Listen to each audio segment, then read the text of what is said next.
Most people hear that prebiotics are good for your gut.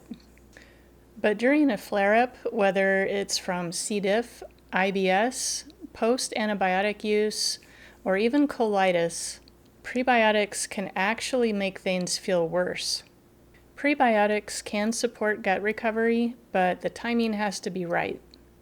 If the gut is still flared or unsettled, even a good prebiotic can feel like it's working against you. In this video, you'll learn when prebiotics support gut recovery and when they can push a healing gut too hard. We'll take a closer look at prebiotics versus probiotics, 3 reasons that prebiotics can backfire, and 4 tips for success when using prebiotics. Hi, I'm Michelle Moore. I'm a microbiologist, and I share what I've learned about gut recovery after antibiotics and infections. This video is for educational purposes only. It's not medical advice. If you have questions about prebiotics or probiotics, be sure to talk to your healthcare provider. When people hear the word prebiotics, they often think of those fiber supplements that upset their gut after antibiotics or during a flare-up. A recovering digestive system can be easily irritated, and anything fermentable can feel overwhelming at this stage of recovery. Not all prebiotics are the same, and different kinds of prebiotics affect the gut differently. And prebiotics and probiotics have very important differences, and it's important to distinguish between them. Probiotics help reintroduce and stabilize the beneficial bacteria in your gut that are lost during antibiotics and infection. Prebiotics play a different role. Prebiotics are an add-on tool that helps probiotics work better. Prebiotics don't contain living organisms like probiotics do. Most prebiotics are made from specific types of fiber. These fibers act as a food source for the gut microbiome, giving helpful bacteria the fuel they need to grow. But not all prebiotics are selective.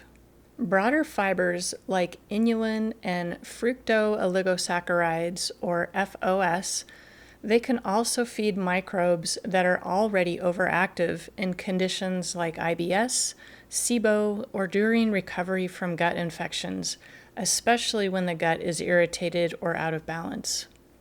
One way to see this after a gut flare from IBS, C. diff, or a really tough round of antibiotics is that your microbiome can feel like a garden that's just been scorched by a wildfire.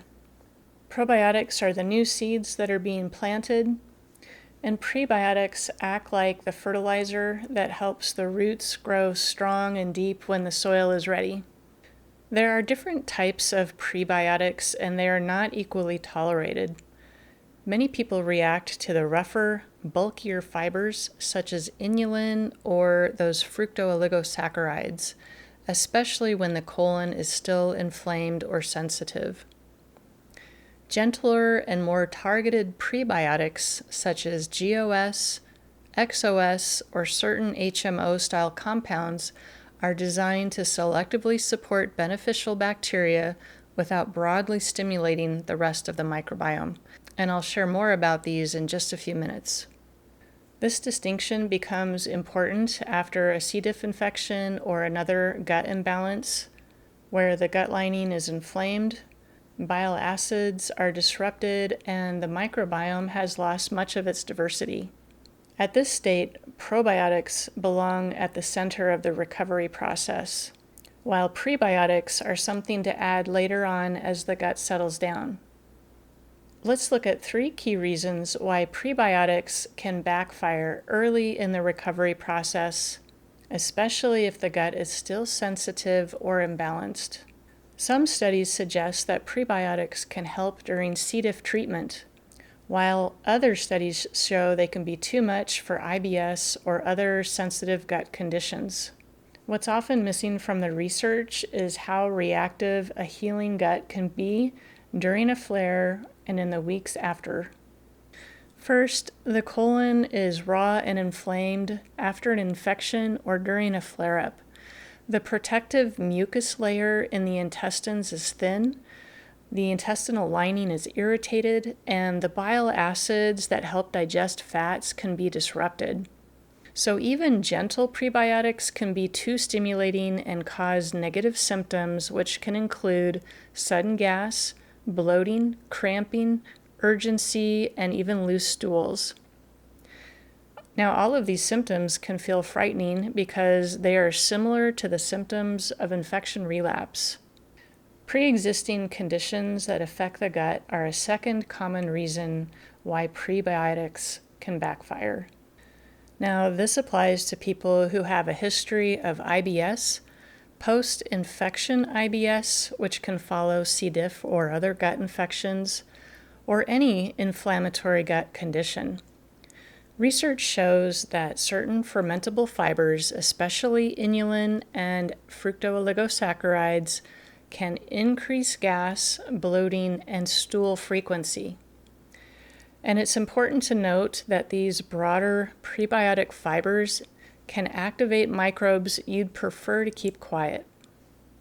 So when the gut is already sensitive from IBS, colitis, SIBO, or a recent gut infection, prebiotics that sound helpful in theory can end up stirring things up more instead of calming them down. And sensitivity to prebiotics may continue long-term unless the underlying gut conditions are addressed. A third reason prebiotics can be poorly tolerated has to do with timing. Prebiotics help probiotics work better because they increase microbial activity. That's helpful once your gut is stable. But if you combine prebiotics with probiotics too early, you may ramp up microbial fermentation faster than your colon can handle it. It's like adding fuel to an existing fire. That's why so many individuals choose a phased approach. Probiotics first to help stabilize the gut, and then prebiotics later when the gut can handle them. It's not about avoiding prebiotics forever. It's about understanding why a fragile, sensitive gut can get overwhelmed by helpful products if they're used too soon. The good news is, as your gut continues to heal, prebiotics are usually tolerated better.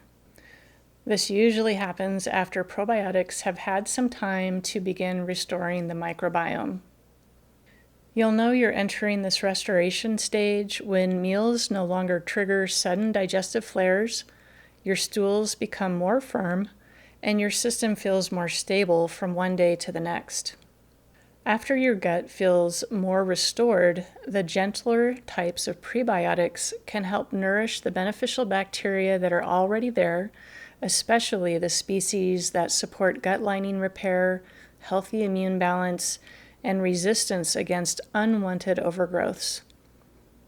These are the keystone microbes that often become depleted after antibiotics or a C. diff infection, and feeding them is one way to help rebuild long-term gut health. Consider sticking to low irritation prebiotics, especially early on in the gut restoration process. Some of the gentler options include galacto-oligosaccharides. These are gentle milk-derived prebiotics. Xylo-oligosaccharides, which are low-dose plant-based prebiotics. There's also HMO-style compounds, which are special prebiotics modeled after those in human breast milk. And there's kiwi-derived extracts, and these are fruit-based prebiotics that support beneficial bacteria. Now, these options I just mentioned tend to feed the helpful bacteria you want to grow without ramping up activity across the whole microbiome. So instead of overwhelming the system, they work alongside probiotics to encourage a healthier and more diverse microbiome. And over time, these gentle prebiotic fibers can help increase short-chain fatty acids, which also support the gut lining and digestion. Anything that helps reduce irritation and toxins in the gut may help prebiotics become easier to tolerate. That could include immunoglobulin binders, broad-spectrum binders like charcoal and clay, as well as probiotics. Digestive enzymes or soothing herbs like aloe, ginger, or DGL licorice may also help. You can also space meals apart, keep meals small, and stay well hydrated to improve prebiotic tolerance.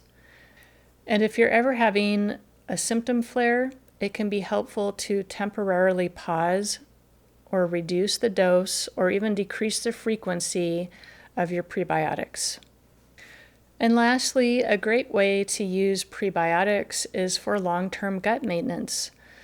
Once the gut feels normal again, many people find that prebiotics help keep their microbiome stable. Prebiotics become a great add-on along with your probiotics to help the probiotics work better.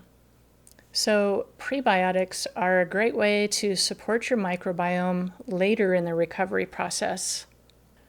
At that point, gentler prebiotics often pair well with probiotics and support the microbes that help the gut recover. They're also easier to tolerate when supportive tools and eating habits are included. And over the long term, prebiotics can be a great tool to keep the microbiome healthy and strong. If you'd like to see the specific prebiotic I use, I'll include a link in the description below. Timing can make or break your experience with prebiotics. But there's another timing piece that's just as important, and that's how to take your probiotics. If the timing is off, even the best probiotic strains will struggle to do their job, especially after C. diff, during a flare-up, or after antibiotic use. So watch the next video here to take the guesswork out of timing your probiotics.